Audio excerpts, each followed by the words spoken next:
I was always really, really interested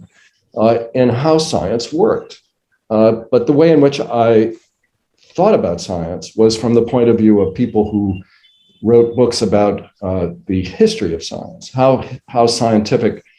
discoveries have been made, how the scientific method was established, and ultimately how scientific knowledge comes into being. There was a book that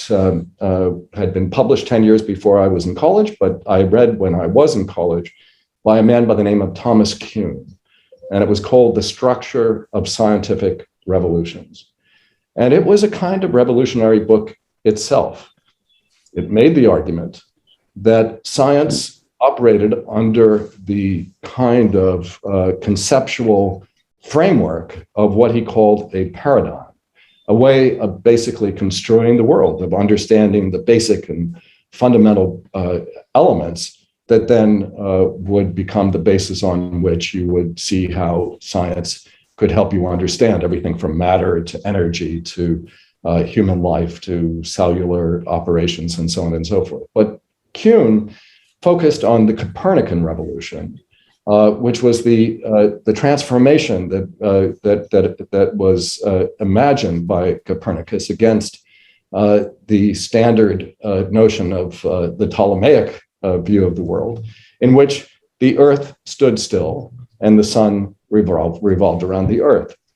But what Kuhn wrote in his book was that in the early years of really looking at the question of whether it was the sun or the Earth that was doing all the moving and the revolving and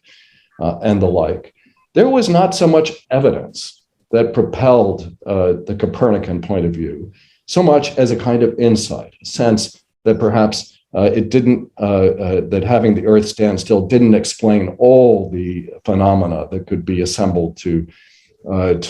bear on the question of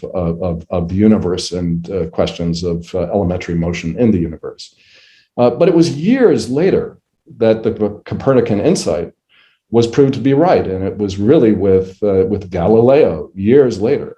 who began to develop new laws of motion and gravity, which of course were further developed by Isaac Newton, that ultimately proved that was the better way to understand the world, and that in fact the Earth did not stand still.